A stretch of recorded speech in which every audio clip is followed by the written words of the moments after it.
मोर्चाचे अध्यक्ष ज्यांनी अत्यंत शेतकऱ्यांच्या संबंधीचं या जिल्ह्यामध्ये प्रभावीपणे भारतीय जनता पार्टीच्या वतीनं कामकाज सुरू ठेवले असे आदरणीय प्रशांतजी मोहिते आपल्या मंडळाचे अध्यक्ष या ठिकाणी आवर्जून उपस्थित आहेत ते आदरणीय आमचे सहकारी विकासजी सूर्यवंशी या पत्रकार परिषदेच्या निमित्तानं पोलीसचे आमचे बंधुतुल्य सहकारी सांगली जिल्हा मजूर फेडरेशनचे संचालक आदरणीय संजय गोंदी साहेब डॉक्टर आमचे जाधव डॉक्टर सासपडचे उपस्थित या निमित्तानं आपल्या शहराचे अध्यक्ष आदरणीय दादासाहेब या निमित्तानं आपण जे सर्वजण उपस्थित राहिला त्याबद्दल आपण सर्वांचं या ठिकाणी मी स्वागत करतो आणि पत्रकार परिषदेला सुरुवात करण्यापूर्वी मी माझी स्वतःची ओळख या ठिकाणी करून घेतो एवढ्यासाठी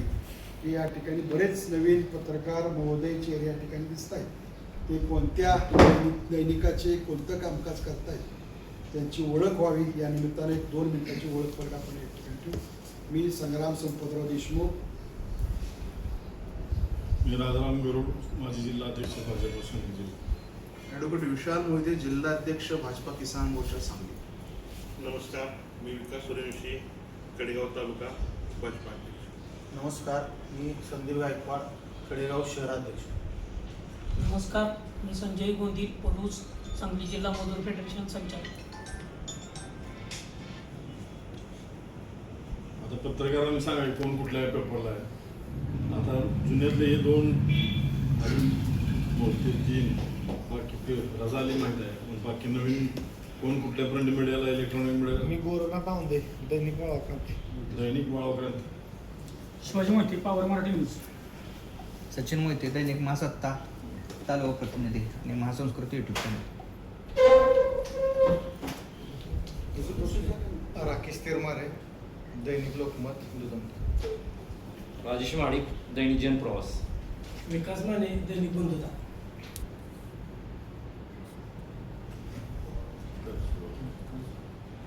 आज आपण या पत्रकार परिषदेच्या माध्यमातून राज्याचे मुख्यमंत्री आदरणीय देवेंद्रजी फडणवीस साहेब राज्याचे उपमुख्यमंत्री आदरणीय एकनाथजी शिंदे साहेब उपमुख्यमंत्री आदरणीय वहिनी साहेब आणि राज्याचे सर्व मंत्रीगण राज्य सरकारनं शेतकऱ्याच्या संबंधीचा जो निर्णय घेतला त्याच्या संबंधी मी सुरुवातीलाच या ठिकाणी त्यांचं अभिनंदन करतो आणि हे सगळं करत असताना आज विशेषतः पत्रकार परिषद आपण एवढ्यासाठी या ठिकाणी आयोजित केलेली आहे की इतके वर्ष ज्याला आपण बळीराजा म्हणतो पोशिंदा म्हणतो ज्याच्यामुळं ह्या देशाची खऱ्या अर्थानं आर्थिक प्रगती झाली असा सगळ्यात महत्त्वाचा घटक कुठला असेल तो शेतकरी बांधव आहे आणि या शेतकरी बांधवाला महाराष्ट्र राज्य सरकारनं उभा करत असताना नुसत्या घोषणा न करता त्याची अंमलबजावणी करण्याचा प्रयत्न या ठिकाणी झालेला आहे. बरेच वर्ष कर्जमाफीच्या माध्यमातून शेतकऱ्यांना मदत व्हावी आर्थिक अडचणीतनं शेतकरी बाहेर पडावा याच्यासाठी बरेचदा सरकार प्रयत्न करत होतं पण आज मला या निमित्तानं सांगायला अभिमान वाटतो की ज्याचं आपण दैवत म्हणून ज्यांच्याकडे आपण पाहतो अशा अहिल्या देवीच्या नावानं कर्जमाफी योजना ह्या महाराष्ट्रामध्ये राबवली होती. आज कर्जमाफी याची घोषणा झाली का तर घोषणा न होता आजही कडेगाव तालुक्यातल्या काही शेतकऱ्यांच्या खात्यावरती कर्जमाफीची रक्कम जमा होताना आपण पाहतो आणि म्हणून या निमित्ताने मी राज्य सरकारचं मुख्यमंत्री महोदयांचा मनापासून या ठिकाणी भारतीय जनता पार्टीचा कार्यकर्ता म्हणून मी मनापासून या ठिकाणी अभिनंदन करतो. विशेषतः शेतकऱ्याला उभा करण्याच्यासाठी काय करण्याची आवश्यकता आहे. कर्जमाफी झाली म्हणजे शेतकरी उभा राहतो का तर असा प्रश्न नाही. म्हणून शेतकऱ्याला 7.5 HP पर्यंतच्या वीज माफीचा निर्णय राज्य सरकारनं ह्याच्याच पूर्वी घेतला. हा निर्णय घेऊन सुद्धा काही शेतकऱ्यांची मूळची थकबाकी अजूनही खात्यावर होती आपल्याला नोटीस येत होत्या.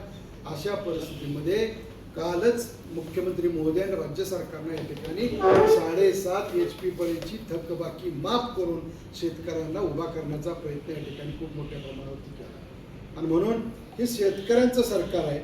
आज या शेतकऱ्याने निर्माण केलेला जो काय माल आहे त्याला बाजारपेठेमध्ये हमी भाव मिळाला पाहिजे याच्यासाठी राज्य सरकार जाणीवपूर्वक प्रयत्न करत आहे, पण केंद्र सरकारही या ठिकाणी प्रयत्न करताना आपण अनुभवतो. आजपर्यंत शेतकरी कोणाला समजला का हा जर प्रश्न आपण आपल्याला जर विचारला तर आपल्या लक्षात येईल शेतकरी, सातबारा, खातेदार याच्यासोबत त्यांच्या कुटुंबामध्ये खऱ्या अर्थानं जी सौभाग्य कांक्षिणी किंवा ती सोबत आहे जिच्यामुळं आपला प्रपंच नेटका होतो तिला सुद्धा सातबारावर आणण्याचा महसूल विभाग, विशेषतः चंद्रशेखर बावनकुळे साहेब असतील आणि राज्य सरकार असेल यांनी निर्णय घेतला. आज आपली कुटुंबातली माय माऊली सातबाऱ्यावर आपल्याला बघायला मिळतात. घरकुलाचे प्रश्न असतील, शेतकऱ्यांच्या सातबाऱ्यावरच्या अडचणी असतील, अलीकडच्या काळामध्ये हाही निर्णय येण्याची शक्यता आहे की इथून पुढच्या काळामध्ये शेतकऱ्यांचा देवाणघेवाणीचा शेतीचा व्यवहार होणार असेल तर तो प्रथमतः मोजणी करा, त्याचं क्षेत्र फिक्स करा आणि मग त्याचा कागद व्हावा. हे सांगण्याचं तात्पर्य असं की राज्य सरकारनं काय काम करावं तर हे काम केलं पाहिजे. आज आपण तहसील कार्यालयामध्ये प्रांत ऑफिसला आपण गेला तर हजारो शेतकऱ्यांचा अक्षरशः लोंढा पाहायला मिळतो. काय माझ्या तारीख आहे, काय माझ्या भाऊबंदकीत आम्हाला हक्क सोड मिळाला नाही, काय शेतीमध्ये अतिक्रमण झाले, रस्ता नाही, असे कित्येक वर्ष प्रश्न पडू नये. पण कुठल्याही सरकारला हे समजलं नाही किंवा कुठल्याही नेतृत्वाला हे कळालं नाही की असे प्रश्न राज्य सरकारकडून करून घेतले पाहिजे. आणि म्हणून विशेषतः राज्य सरकारचं या निमित्तानं अभिनंदनाचं पात्र आहे की हा राज्य सरकार या ठिकाणी निर्णय घेत आहे. आज शेतकऱ्याच्या हिताच्या निर्णयामुळं आपल्याला लक्षात येईल की सगळ्यांना किसान कार्डचं वाटप झालं. आज शेतकऱ्याला स्वतःचं अस्तित्व निर्माण करण्याची भूमिका या ठिकाणी आपल्याला सरकार घेत असताना आपल्याला पाहायला मिळते. मग आपल्या महिला भगिनींना या ठिकाणी निश्चितपणानं त्याचा या ठिकाणी लाभ मिळतो. केंद्र सरकारनं प्रत्येक खातेदार शेतकऱ्यांना प्रधानमंत्री किसान सन्मान योजनेच्या माध्यमातून करोड रुपये आज या ठिकाणी मिळतात. आजही हे पैसे आमच्या खात्यावर जमा होत आहेत. बरोबरच राज्य सरकारही तेवढेच पैसे आपल्या खात्यावर जमा करतात. आजपर्यंत सगळ्यात दानत असणारा दानशूर कोण असेल तर तो शेतकरी. कधीही कुठलंही पीक आलंय त्याच्यामध्ये नुकसान झालं का फायदा झाला याचा हिशोब कधी त्यानं मांडला नाही, पण तो कायम तुम्हाला आम्हाला पोशिंदा म्हणून जगवत झाला. हा इतिहास या भारत देशामध्ये शेतकऱ्यांचा आहे आणि म्हणून शेतकऱ्यांना उभा करणारं हे केंद्र राज्य सरकार आहे. म्हणून विशेषतः आपल्या सगळ्यांच्या वतीनं त्यांचं मनापासून या ठिकाणी अभिनंदन आहे. आज या निमित्तानं आपण राज्य सरकारचं अभिनंदन करत असतानाच आज खऱ्या अर्थानं जलसंपदा मंत्री म्हणून जे या ठिकाणी काम करतायत ते राधाकृष्ण विखे पाटील साहेब आज दुपारी 2:30 वाजताच कडेपूरमध्ये या ठिकाणी येणार आहेत. आपल्याला याची कल्पना आहे का नाही माहीत नाही, पण ज्या लाभ क्षेत्रामध्ये जे शेतकरी आहेत त्यांना त्याची कल्पना आहे. गेली कित्येक वर्ष या तालुक्यातल्या ढाणेवाडी असेल, या तालुक्यातलं उपाळ मायनीचा काय भाग असेल, तोंडुलीचा काय भाग असेल, खेराडा वांगीचा काय भाग असेल यांना आजपर्यंत पाणी मिळालं नाही. मला सांगायला याचा अभिमान आहे. ज्यावेळी राज्याचे मुख्यमंत्री जलसंपदा मंत्री होते त्यावेळी आम्ही त्या ठिकाणी मागणी केली. 3-3, 4-4 बैठका आम्ही ढाणेवाडी, खेराडे वांगी असेल हे सगळ्या परिसरातले शेतकरी घेऊन आम्ही त्या ठिकाणी जलसंपदा विभागाकडे विनंती केली. आम्हाला सांगायला अभिमान आहे. तत्वता मान्यता देऊन आज त्या परिसराचा सर्वे होतोय. कित्येक वर्ष झालं याच तालुक्यातली शेतकरी बांधव पाण्यासाठी वाट पाहत आहे. तसंच रायगाव असेल, शाळगाव असेल, ही आपल्या तालुक्यातली बोंबळवाडी असेल, ही गावं शेतीच्या पाण्यापासून वंचित आहे. आजपर्यंत शेतकऱ्यांना पाणी मिळालं नाही. आज मला सांगायला अभिमान आहे, शाळगाव, शामगाव या योजनेच्या नावाखाली कडेगाव तालुक्यातली शाळगाव, बोंबळेवाडी, रायगाव आणि तिकडची कराड तालुक्यातली शामगाव आणि कामती नाही, शाळगाव आणि पलीकडचं राजाच कोरलं ह्या परिसरातल्या गावांना बोंबळेवाडी तलाव्यातून राज्य सरकार शेतीचं पाणी उपलब्ध करून देतं. या दोन्ही योजनेला मान्यता दिली. आज ते योगायोगानं आपल्या तालुक्यात येत आहेत. त्यांचं आम्ही या ठिकाणी स्वागत करतोय. त्यांनाही आज दुपारी आम्ही त्यांना विनंती करणार आहोत. आजही टेंबूचं पाणी येऊन कित्येक वर्ष झालं तरी दुर्दैव आहे. अधिकाऱ्यांना आम्हाला विनंती करायला लागते, शेतकऱ्यांना हा पायगाड्या घालाव्या लागतात. अजून आवर्तन कुठल्या गावाला कुठल्या तारखेला मिळणार आहे ह्याची खात्री नाही. कोण सांगतं हितनं पाणी सोडा, कोण सांगतं इथनं पाणी सोडा.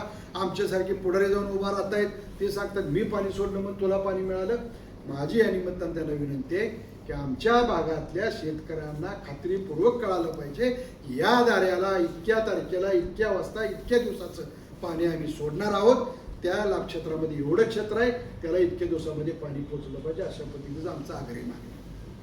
अलीकडं या निमित्तानं या भागातले असणारे सगळे प्रश्न सोडवण्यासाठी आम्ही सर्वजण उपस्थित भारतीय जनता पार्टीचे कार्यकर्ते म्हणून जिकिरीनगर काम करणारं सरकार आहे. पूर्वी किती आदळआपट केली तर कामाचा रिझल्ट मिळत. आज काय परिस्थिती आहे? कलाकार मानधनीसारखे कलाकार कित्येक कुटुंब आपल्या भागात आहेत, कित्येक कुटुंब आहेत. 5,000 रुपये पेन्शन मिळायला लागली सरकारकडून. आज योगायोगानं आषाढी एकादशी, त्याच्या पण माझ्याकडून तुम्हाला मनापासून हार्दिक शुभेच्छा. पण एकादशीच्या निमित्तानं रजिस्टर असणाऱ्या आमच्या सगळ्या जेवढ्या वारकरी त्या ठिकाणी जातात, संप्रदायी मंडळी त्या ठिकाणी जातात, त्या सगळ्या लोकांना नुसत्या विम्याचं कवच नाही तर त्यांना सुद्धा आर्थिक मदत करण्याची भूमिका राज्य सरकारने घेतली. इतिहासामध्ये पहिल्यांदा इतकी चांगली सेवा पंढरीमध्ये आपल्याला सगळ्यांना बघायला मिळते. हे सगळं राज्य सरकार अध्यात्माला मानणारं, वास्तविक जनतेच्या प्रश्नाला मानणारं सरकार आहे आणि त्यामुळे विशेषतः हे अभिमानास पात्र आहे. म्हणून मी पुन्हा एकदा त्यांचं अभिनंदन करतो. धन्यवाद.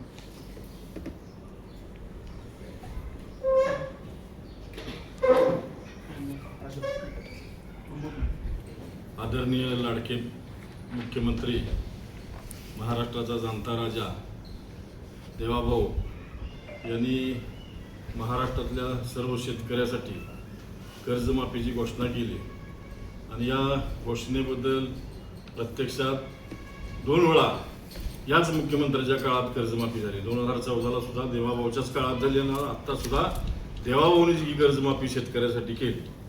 जे पूर्वी आम्हाला हिनवायचे की यांना शेतातलं काय कळत नाही, भुईमुगाला शेंगा खाली लागतात का वर लागतात, ही पेशवाई आली, ब्राह्मण आहेत, असे जे लोक आम्हाला हिनवायचे त्यांना शेतातलं काय कळतंय ना, या 2 वेळच्या कर्जमुक्तीतून देवाभाऊने कृतीतनं दाखवून दिलेलं आहे. नरेंद्र मोदींनी या देशातल्या शेतकऱ्यासाठी PM किसान योजना आणली. डायरेक्ट शेतकऱ्यांच्या खात्यावर पैसे, कुठलाही मध्ये दलाल न ठेवता डायरेक्ट शेतकऱ्यांना जवळजवळ 10-12 वर्ष झाली डायरेक्ट मोदी या केंद्रातून पैसे पाठवतात. त्यामुळं बळीराजा सुखी तर हा देश सुखी. आणि या देशाचा आर्थिक कणा, या आपला देश हा 80% शेतीप्रधान देश आहे आणि सर्व बाजूनी सुजलाम सुफलाम अशा परिस्थितीतला देश असताना या देशातल्या काबाड कष्ट करणाऱ्या शेतकऱ्याच्या घामाला योग्य दाम मिळाला पाहिजे. म्हणून शेतकऱ्याला कृषी उत्पन्न बाजार समितीच्या बाहेर सुद्धा माल विकता यावा यासाठी सुद्धा या मुख्यमंत्र्यांनी अनेक निर्णय घेतले. प्रत्येक तालुक्याला शेतकऱ्याच्या मालाला भाव मिळावा. पूर्वी 2-2, 3-3, 4-4 तालुक्यात एक कृषी उत्पन्न बाजार समिती असायची. आता प्रत्येक तालुक्याला स्वतंत्र कृषी उत्पन्न बाजार समिती मुख्यमंत्री बाजार योजनेअंतर्गत या मुख्यमंत्र्यांनी मंजूर केलेल्या आहेत. त्यामुळे ज्या त्या तालुक्यातल्या शेतकऱ्याच्या शेतमालाला भाव त्याच कृषी उत्पन्न बाजार समितीत मिळाला पाहिजे. त्याला कुठं कोल्हापूरला, कराडला, सांगलीला, मिरजेला न जाता आपल्या शेतात पिकवलेला माल आपल्याच तालुक्यातल्या कृषी उत्पन्न बाजार समितीत विकता आला पाहिजे. अशा पद्धतीचं धोरण या मुख्यमंत्र्यांनी घेतलेलं आहे. अनेक लोकप्रिय निर्णय या मुख्यमंत्र्यांच्या काळात झाले. 20 वर्षे रखडलेला मुंबई पुणे कनेक्टिंग लिंक ज्या पृथ्वीराज चव्हाणांनी 10 वेळा तो प्रस्ताव नाकारला, तो प्रस्ताव पूर्ण केला आणि किरकोळ दरड कोसळली तर म्हणजे मी हा प्रस्ताव अनेक तांत्रिक कारणामुळे नाकारलेला होता असं पृथ्वीराज चव्हाणांनी सांगितलं. पण तुम्हाला विकासच करायचा नव्हता या देशाचा, तुम्हाला विकासच जनतेला विकासाकडेच न्यायचं नव्हतं, म्हणून तुम्ही येईल ती फाईल रिजेक्ट करत गेला. आणि या मुख्यमंत्र्याच्या काळात हा मुंबई पुणे कनेक्टिंग लिंक झाला. मुंबईत अनेक ठिकाणी मोठ्या प्रमाणात मेट्रोची सुविधा उपलब्ध झाली, मेट्रो धावू लागली, पुण्यात मेट्रो धावायला लागली. अनेक या केंद्र सरकारनं असू दे, राज्य सरकारनं असू दे, अनेक शेतकऱ्यांच्या शेतमालाला इथला माल मुंबईत गेला पाहिजे, दिल्लीत गेला पाहिजे यासाठी अनेक ठिकाणी रस्ते चांगले केले. आता या राज्याचे महसूल मंत्री आदरणीय बावनकुळे साहेब यांनी सुद्धा अनेक पानंद रस्त्यांना मंजूर दिलेले आहे की शेतकऱ्याच्या शेतातला ऊस असू दे, भाजीपाला असू दे, हा सगळा त्याला बाहेर रस्त्यावर आणायचा असेल तर अंतर्गत रस्ते, शेतात जाणारे पानंद रस्ते नसतात, अरुंद रस्ते असतात आणि तिथून शेतकऱ्याला आपला माल बाहेर काढणं अवघड जातं. म्हणून पानंद रस्त्यासारखा मोठा निर्णय या राज्याच्या महसूल मंत्र्यांनी घेतला.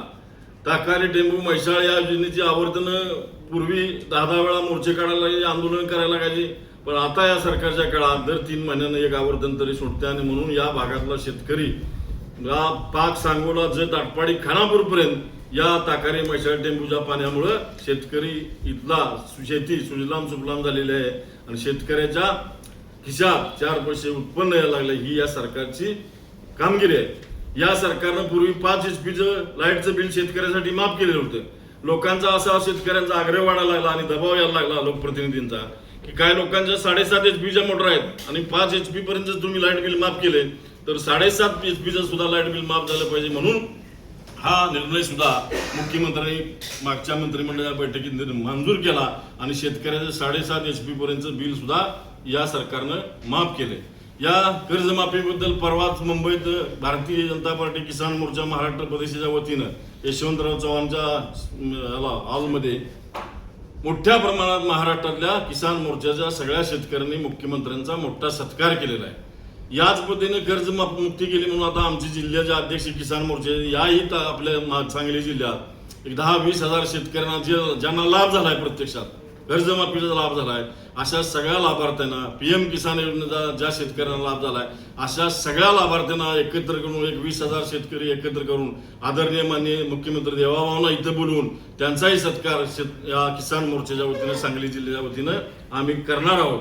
म्हणून हे ऐतिहासिक पाऊल उचललेलं कर्जमुक्तीचं आहे.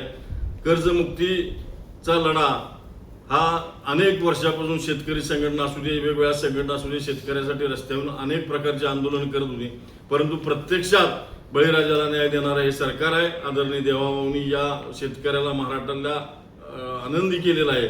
आज आषाढी एकादशी आहे. आषाढी एकादशीच्या निमित्तानं मगाशी संग्रामभाऊ सांगितलं सगळ्या वारकऱ्यांना सुद्धा विम्याचं संरक्षण दिलेलं आहे. अनेक लोकांना अनुदान दिले, दिव्यांगासाठी स्वतंत्र मंत्रालय काढले, अशा अनेक कल्याणकारी योजना या मुख्यमंत्र्यांच्या काळात झालेल्या आहेत. म्हणून आदरणीय महाराष्ट्राचे मुख्यमंत्री देवाभाऊ हेच ज्यांना जाणता राजा म्हणत होते तो जाणता राजा नेमता झाला आणि आता सलग जास्तीत जास्त रेकॉर्ड मुख्यमंत्री पदाचे केल्यामुळं हा देवाभाऊ म्हणजे महाराष्ट्राचा शेतकऱ्याचा जाणता राजा आहे असं म्हणतो आणि माझ्या वाणीला विराम देतो. नमस्कार. आत्ताच जसं सांगितलं की जेव्हा लाडकी बहिणींची योजना आणली त्यावेळी फार सरकारवरही ताशे ओढण्यात आले की सरकारने हा निधी आणणार होता. पण मला वाटतं जेव्हा काम करण्याची इच्छा असते सरकारची आणि कणखर नेतृत्व असतं, लाडकी बहिणीची योजना आजही चांगल्या सक्षमपणे चालू आहे. असं असतानाही शेतकऱ्यांचा विचार करून कर्ज मुक्तीसाठी जे काही या सरकारनं पाऊल उचललं, खरोखरच देवेंद्र फडणवीस जे आपले मुख्यमंत्री आहेत त्यांचे आपण आभार मानले पाहिजे की एकेकाळी विरोधक म्हणत होते की हे राज्य दिवाळखोरीला निघालंय, यांच्याकडे पैसे नाहीत, लाडकी बहिणीसाठी पैसे कुठून देणार.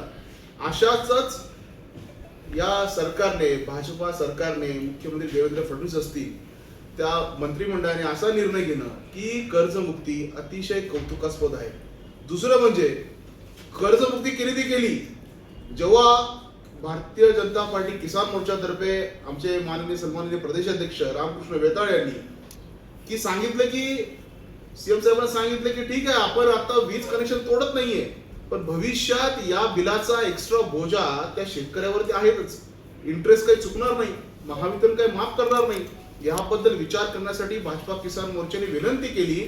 आणि आश्चर्याची गोष्ट म्हणजे की नुकतीच जेव्हा कर्जमुक्ती झाल्यानंतर 48,000 कोटीची 7.5 HP खालचे मोटार बिल माफ करण्याचा जो ऐतिहासिक निर्णय घेतला, खरोखरच हा निर्णय अतिशय कौतुकास्पद आहे. मला वाटतं की इच्छाशक्ती हवी आहे आणि ही इच्छाशक्ती या सरकारच्या काळात आहे. सरकारला जेव्हा कळालं की कृषी पंपाचा विषय आहे, आज आपण बघतो की सौर कृषी पंप फार मोठ्या प्रमाणात शेतकरी लावतायत आणि त्या संदर्भात काही अडचणी असतील तेही सोडवण्यास सरकार तत्पर आहे. काल मी सावर्डे या ठिकाणी गेलो, काल तासगाव तालुक्यात माझा प्रवास होता, मांजर्डे या ठिकाणी गेलो. शेततळ्यांची त्या ठिकाणी अतिशय चांगली स्थिती आहे, म्हणजे मागेल त्याला शेततळे देत आहेत आणि त्याचा मिल्चिंग पेपर पासून त्या शेततळ्यासाठी अनुदान अतिशय चांगला विषय आहे. मला वाटतं की या सरकारने हा एक चांगला विषय केलेला आहे की मागेल त्याला शेततळे, शेतकऱ्यांचा हिताचा निर्णय या ठिकाणी. ड्रायपोर्टचा निर्णय आपल्याला माहिती आहे की आपल्या जिल्ह्यामध्ये ड्रायपोर्ट आगामी काळात होत आहे. किती चांगल्या प्रकारे जो माल या ठिकाणी पिकतो. आज खरोखरच कौतुक आहे. सलमानीने आमच्या राजाराम रोडने सांगितलं की आज आपला माल म्हणजे वांगीच्या शेतातला किंवा कडेगाव तालुक्यातल्या किंवा सांगली जिल्ह्यातल्या शेतातला काढलेला माल आज एपीएमसी वाशी या ठिकाणी त्वरित 5 ते 6 तासात पोहोचतोय. याचं कारण म्हणजे महामार्गाचं जाळं अतिशय चांगलं केलं आहे. हेच ड्रायपोर्टच्या बाबतीत होणार आहे. ड्रायपोर्ट झालं तर इथल्या शेतकऱ्याचा माल हा आंतरराष्ट्रीय बाजारपेठेत जाणार आहे. त्यासाठी हे सरकार कटिबद्ध आहे. सांगायचा मुद्दा असा आहे की हे सरकार किती सजग आहे शेतकऱ्यांच्या प्रश्नासाठी आणि सातत्याने चांगले निर्णय घेत आहे. चंद्रशेखर बावनकुळे यांचे जर सगळे GR किंवा निर्णय पाहाल की मोजणीसाठी कमी शुल्कात मोजणी, एवढ्या महिन्यात ती मोजणी झाली पाहिजे असा निर्णय घेणं म्हणजे वर्षानुवर्ष विरोधक होते, त्यांचं सरकार होतं. छोटे छोटे निर्णय जे घेतात ते शेतकऱ्यांच्या हिताचे निर्णय आहेत. मला वाटतं या सर्वांचा विचार केला तर हे सरकार आहे, हे शेतकऱ्यांचं सरकार आहे, शेतकऱ्यांसाठी चांगलं काम करतंय. मध्यंतरी या सरकारने नैसर्गिक शेती अभियान सुद्धा एक चांगलं अभियान सुरू केलं होतं. सेंद्रिय शेतीकडे वळा असंही अभियान सुरू केलं होतं. मला वाटतं यापूर्वी का झालं नाही.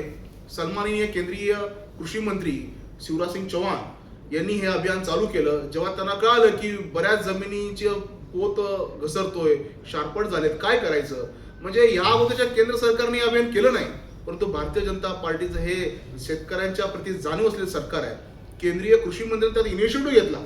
सगळ्या KVK मध्ये म्हणजे भारत देशाच्या सर्व कृषी विज्ञान केंद्रामध्ये या संदर्भात नैसर्गिक शेती संदर्भात कार्यशाळा झाल्या. या कार्यशाळेचा एकच उद्देश होता की जो शहरी असेल, ग्रामीण असेल, नागरी भाग आहे त्याच्या ताटातलं अन्न हे विषमुक्त व्हावं. मला वाटतं अशा स्वरूपाचं एक मोठ्या लार्ज स्केलला विचार करणारं हे सरकार आहे आणि त्यामुळे सरकार हे 24/7 शेतकऱ्यांसाठी कटिबद्ध आहे. आज जसं सन्माननीय भाऊंनी मुद्दा घेतला की योजनांचा, टेंबू योजना आहे, ताकारी योजना आहे. मला वाटतं की ज्यावेळी शेतकऱ्यांना पाणी हवं या सरकारने त्वरित ते पाणी सोडलेलं आहे. म्हणजे हे सरकार आता यापुढे विचार करतंय की जी मोटरीची बिल आहेत या प्रकल्पावरती पाणी सिंचन योजनेमधली ती सौरवरती कशी डायव्हर्ट करता येईल. त्या ठिकाणी सौर प्रकल्प होऊन 0% बीज जसं 7.5 HP केलंय तसं आम्ही आगामी काळात भाऊंच्या माध्यमातून विनंती करणार आहे की आमच्या ते ज्या योजना आहेत, ज्या उपसा सिंचन योजना आहेत त्याच्यावरती त्या योजना सौर ऊर्जेवरती आणा, जेणेकरून जो काही भार आहे आमच्या शेतकऱ्यांना तोही कमी मिळेल. म्हणजे आगामी काळात शेतकऱ्यांना चांगले दिवस आणण्याचा प्रयत्न जर कोण करत असेल तर हे सरकार करत असेल. देवाभाऊंचं म्हणणं आहे की आपण शेतकऱ्यांना दिलासा दिला पाहिजे. मी मुंबई या ठिकाणी स्वतः यशवंतराव चव्हाण सेंटर या कार्यक्रमामध्ये गेलो होतो. अतिशय चांगल्या प्रकारे पाण्याचं नियोजन कसं असावं. म्हणजे मला काय वाटतं की एवढ्या वर्ष गोदावरी होती, कृष्णा नद्या होत्या, सगळ्या होत्या, पण पाण्याचं नियोजन कसं करावं हे जर कुठलं सरकार करत असेल तर ते हे भाजपा सरकार आहे. माननीय देवेंद्र फडणवीस यांची दूरदृष्टी म्हणजे त्यांचा अभ्यास आणि त्यांचं व्यक्तिमत्व हे खरोखरच या राज्याला पुढून येणार आहे. मला वाटतं की त्यांचा नुकताच वाढदिवस झाला. त्या वाढदिवसानिमित्त महाराजस्व अभियान पूर्ण महाराष्ट्रात झाले. किती एक लँडमार्क अचिव्हमेंट आहे साहेब की सरकार आपल्या दारी हा प्रकल्प करतायत. महाराजस्व अभियान अंतर्गत आपण त्या ठिकाणी त्यांच्या ज्या काही अडचणी आहे, सर्टिफिकेट आहे, त्याचे प्रमाणपत्र आहे, आपण डायरेक्ट त्यांना देऊ करतो. मला वाटतं की लोकशाहीचं खरं अर्थ, लोकशाहीचं खरं मूल्यांकन जर कुठल्या सरकारच्या काळात होत असेल तर ते मला वाटतं या भारतीय जनता पार्टीच्या आणि माननीय देवेंद्र फडणवीस यांच्या काळात होत असेल. धन्यवाद. वर्ग 2च्या जमिनी वर्ग 1 करणार. आता वर्ग 2च्या जमिनी वर्ग 1 ही पैसे देऊन होतेच की 75% मोफत होणार का काय होणार की मला म्हणजे माहितीसाठी विचारायचं. या जमिनीचा वर्ग 2 याचे जे नियम आहेत, वर्ग 2 कुठलं आहे ते ठराविकच वर्ग 2 एक होणार आहे. सरसकट नाही, सरसकट नाही, तशी यादी नाही. तर समजा गव्हर्नमेंटचा जो काही दर असेल त्यानुसार पैसे भरून जर 32 M करून जर जमिनी कुळाच्या असतील, कुठल्या असतील, होणार असतील तर त्याला आपल्याला पैसे भरावे लागतात. कोणी मला वाटते संपला नाही तो राहणार. सरकारने दिलेले आहे का कुळाचे आहे आरक्षण झाले. उदाहरणार्थ माझी जमीन इरिगेशनला गेली, त्या 7 बरोबर मालक्यात जलसंपदा विभाग, ती जमीन तुम्हाला मिळणार का तर मिळणार. प्रोसिजर काय आहे राज्य सरकारच्या मान्यतेनं त्या जमिनीचा लिलाव काढायचा. त्याच्यामध्ये जो खातेदार शेतकरी मालक होता त्याला प्रायोरिटी आहे, पण लिलावात न परवडणारा विषय आहे. त्यामुळे ती सरकार काय विचार करते, तुम्हाला जमीन द्यायची काय तू मागा, पण आता सरकारनं संपादित केलं. आता उद्या सरकारला जेव्हा संपादित करावं लागतं तेव्हा सरकार तो नियम एकच नव्हता विकत घ्या. तर असे काही नियम आहेत. मला माझं आपलं म्हणणं असं असेल की बाबा याच्यामध्ये मूळ मालकाला घ्यायचे जर जागा असेल तर त्याला तशा पद्धतीची परिस्थिती बघून सवलत मिळाली ही मागणी करायला हरकत नाही. ही आजच्या पत्रकाराची परिस्थिती निमित्तानं आपण सगळे तसा ठराव करून भारतीय जनता पार्टी गडेगाव मंडळाचा आणि तशा पद्धतीचं तुम्ही पण जिल्ह्याचं करा आणि बावनकुळे साहेब मुख्यमंत्री महोदयांना निवेदन द्या. आज पण हा आता आपण अभिनंदनाचा पत्रकार परिषद केली. आज पण जिल्हा आणि तालुका मंडळाच्या वतीनं आजचा हा ठराव पारित करावा आणि तो ठरावाच्या नकला सन्मान्य राज्य सरकारला आपण आपल्या अध्यक्षतेखाली पाठवावा. मीटरपर्यंत जे पानंद रस्ते आहेत 500 मीटरपर्यंत जे पानंद रस्ते खरे करून देतील ते 300 मीटरपर्यंत हवं. बळीराजा का कुठलं कळलं ते 300 मीटर. आता सर्वसाधारणपणे शेतकऱ्यांचे 500 मीटर म्हणजे तुमचं म्हणणं आहे की 500 मीटरपर्यंत लांबी नसली लांबी ते 200 ते 300 पर्यंत यावी, कमी करावी. कमी करा. का बरं? कारण 500 मीटर एवढं पानंद रस्ता काय काय शेतकऱ्यांचं नाही. म्हणजे तेच म्हणजे मॅक्झिमम 500 मीटर आणि उपलब्ध असेल तेवढा हां. अशी अट असावी. कमीत कमी 300 असावी, ते 300 वर असावी. 8 चित्र करायची तर सुलभच झाली पाहिजे. म्हणजे किमान 500 मीटरच्या वर नाही एवढंच. 300 पासून वर 1 मीटर असला तरी व्हावा, 500 मीटरच्या वर नाही. चांगली सूचना आहे. त्यांचं म्हणणं काय आहे, ऑलरेडी 500 मीटर परवानगी आहे, आता 500 मीटरला परवानगी आहे. परवानगी आहे, पण ज्याच्या शेतापर्यंत 300 मीटर 300 मीटर आहे. 200 मीटर आहे, तो रस्ता होत नाही ना. तो त्यात बसत नाही. हीच 8 चित्र करायची. हा ती 8 500 ती 500 राहू दे. तुझे 1000 करू नका. 500 करायचं. आणि टेंबूचा 450 असो 250 असो. टेंबूचा 4था-5वा किलोमीटर आहे. या 4थ्या-5व्या किलोमीटरला भराव आहे. त्या भराव्याला पूर्ण प्लास्टर विकत झालं आणि ते प्लास्टर पूर्ण खराब झालं. तर ते प्लास्टर एक तर प्लास्टर तरी करून द्यावं, नाही तर प्लास्टरच करू द्यावं. मागणी करू आपण. ठीक आहे. आज त्या खात्याचे मंत्री महोदय जे येतात त्याच्याला आपण मागणी करायला हरकत नाही. कारण पूर्ण शेतकऱ्यांची जमीन खराब झाली आहे. पाणी सुटले नाही. पाणी सुटले तर प्लास्टरच करून द्यायला बाजार झाल्यामुळे. आता जे आपले BLO आहेत का नाही, तर प्राथमिक शिक्षण उच्च दर्जाचं व्हावं किंवा प्राथमिक शाळा उच्च दर्जाच्या व्हाव्या हा आपला ध्येय संकल्प होता आणि तो तुम्ही पूर्णत्वास नेला. पण विषय काय व्हायला लागला आहे, आता जे प्राथमिक शाळेत शिक्षक आहेत त्यांना BLO म्हणून आपण नेमणूक केली आहे सरकारतर्फे, पण ते BLO असल्यामुळे त्यांना शाळेत लक्ष देता येत नाही. तर एक असं काय करता येईल की बाबा राज्य सरकारच्या वतीनं की जे काही बेरोजगार तरुण आहेत आपले, या पुढच्या काळात जे BLO नेमणूक होणार आहेत ते बेरोजगार तरुणांची त्यात किंवा त्यांना संधी मिळते का किंवा दिली जाईल का सरकारकडून, असं काय करता येईल आता तो टाइम पिरियड संपत आलाय. हा संपला का ना. आपण येणाऱ्या BLO आहेत का ना, आता मी तहसीलदारची माहिती घेतली तर आता जे आहेत BLO त्यांना काही करता येत नाही, पण येणाऱ्या काळात जे BLOंची नेमणूक होणार आहे त्यामध्ये बेरोजगार जर तरुण तुम्ही घेतले आणि शिक्षकांना जर सूट दिली तर तुमच्या जिल्हा परिषदेच्या शाळा सुद्धा व्यवस्थित चालतील. आता बऱ्याच शाळेत असा विषय चालू आहे की शिक्षकच नाही शिकवा. नाही, त्याच्यामुळे त्यांना तो टाइम स्पेंड जो आहे शाळेत त्याच्या व्यतिरिक्त काम करायचं आहे. मला वाटतं याच्यामध्ये कसं आहे, शासकीय नोकर जर घेतला तर विश्वासार्हता वाढते. बरोबर. अडचण काय होते यामध्ये आधी बघतो आपण. करायचा म्हणजे कमी झाला. हा, आणि तो कसं आहे, आता काय मी 2 दिवसाला वाचतो चूक झाली डबल फौजदारी कशी फौजदारी करणार. पण आता मग ह्या जिल्हा परिषद शाळेकडे तुम्ही तर पण काम झालं पाहिजे. आणि बरोबर मुद्दा असा आहे याचा हे जे काय आहे? आता शिक्षक जे नेमलेत ह्या SIRच्या कामासाठी नेमलेत. एरवी ज्या वेळेला निवडणुका असतात जिल्हा परिषद, पंचायत समिती, ग्रामपंचायत, विधानसभा, लोकसभा, बरोबर. याला BLO म्हणून हा तलाठीच असतो. बाकी बरोबर. दुसरा कोण BLO नेमला जात नाही. आता हे स्पेशल काम आहे SIRचं, म्हणून या तात्पुरत्या कामात किती तारखेपर्यंत मुदत आहे, 8 ऑगस्टपर्यंत हे शिक्षक BLO म्हणून राहतील. काय मग शिक्षणाचा दर्जा ढासळतोय ना तिथं.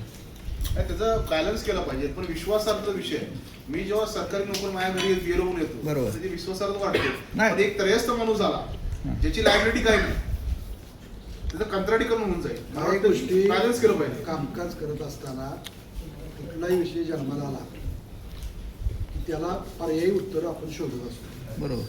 जबाबदार व्यक्ती त्याच्यामध्ये जर आली नाही तर जाणीवपूर्वक काही तुमच्यावर अन्याय होऊ शकतो. मला वाटतं, मला रजा आली तर मत नाव नोंदवायचंच नाही, हे होऊ शकतं. हे झालं पाहिजे का? आपला संविधान काय सांगतं? प्रत्येकाला हक्क मिळाला पाहिजे. हक्क मिळाला पाहिजे. आमचं तेच म्हणणं आहे. जो काही स्थानिक इथला जन्माला आलेला ग्रस्त आहे, जो माती जन्माला आला त्याच तालुक्यामध्ये त्याच गावात त्याचं मतदारांचा हक्क असला पाहिजे, आधार कार्ड असलं पाहिजे, तो त्या सिस्टमचा मालक असला पाहिजे. मग तो वंचित राहायचा नसला, आज माझं सरकार आहे, मी माझ्या पार्टीची माणसं नियमन हे नेमलं म्हणजे योग्य झालं का? तर ह्याच्यामध्ये तुटे राहू नयेत म्हणून सरकार का काळजी घेतं की मॅक्झिमम आपल्या व्यक्तीने व्हावं, त्याच्यावरती कंट्रोल म्हणजे प्रांत म्हणून प्रांतांचा असावं. ह्या सिस्टममध्ये असं केलं. तुमचं म्हणणं बरोबर आहे की त्याच्या कामाचा लोड कमी केला पाहिजे. शिक्षकांच्या आणि ते मी असल्यापासून प्रयत्न करतो पण तसं घडत नाही, कारण एवढीच माणसं आहेत ह्यांना काम करायला, लोक कमी. पण त्यामुळे काय झालं, प्राथमिक शिक्षणाचा दर्जा पूर्ण असायला. आता वांगी तुम्ही अध्यक्ष बघताय, पहिलीला 63 विद्यार्थी आहेत आणि एक शिक्षक आहेत. आपल्या घरात आपण 2 मुलं सांभाळू शकत नाही 6-7 वर्षाची. त्या एका शिक्षिकेनं तर 63 मुलं कशी सांभाळायची? मग कुठं तरी तर समानता आणली पाहिजे ना, शिक्षण पण झालं पाहिजे.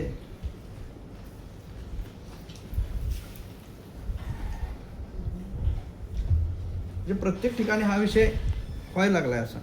आपण पण आपल्या त्यामुळं काय होतंय, प्राथमिक शिक्षण आता वांगीचा अध्यक्ष तुम्हाला सांगतो 15 ते 16 बाहेरचे ऍडमिशन आणलेत. खाजगी शाळेतले शिक्षकांनी म्हणा, पालकांनी म्हणा.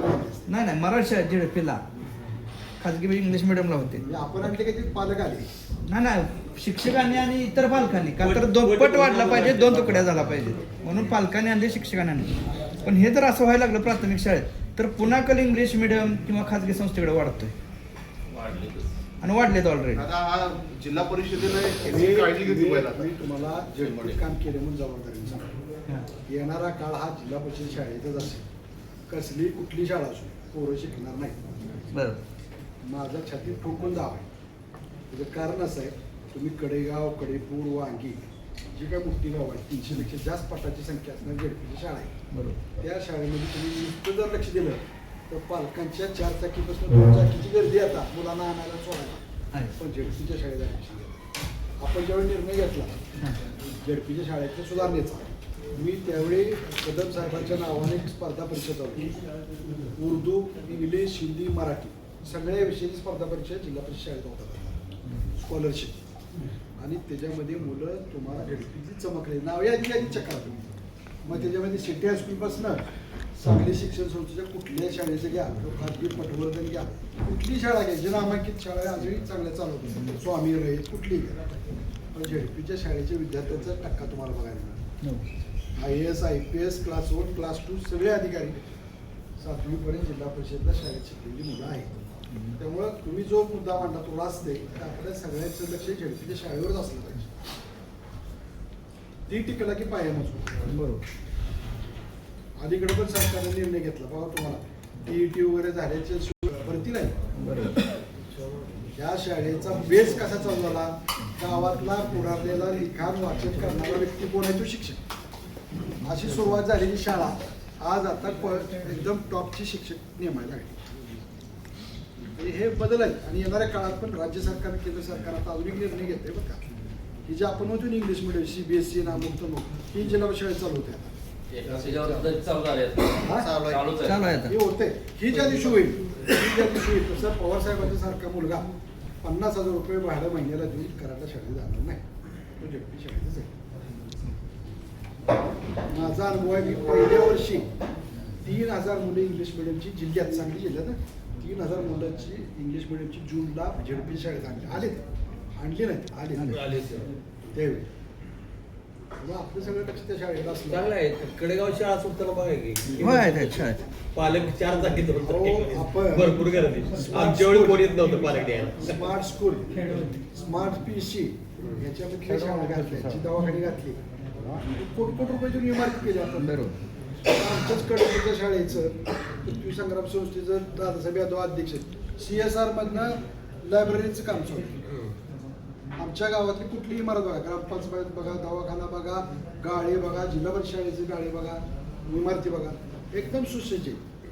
त्यांना फरशी कुठली वापरावी, टॉयलेट कसं असावं, किचन शेड कसं असावं, ह्याची सगळी नियमावली तयार केली. फरशी पण कुठली वापरायची हीच वापरायची. असं करण्यामागचं कारण काय होतं की एकदा ती जरा एक मिनिट. काय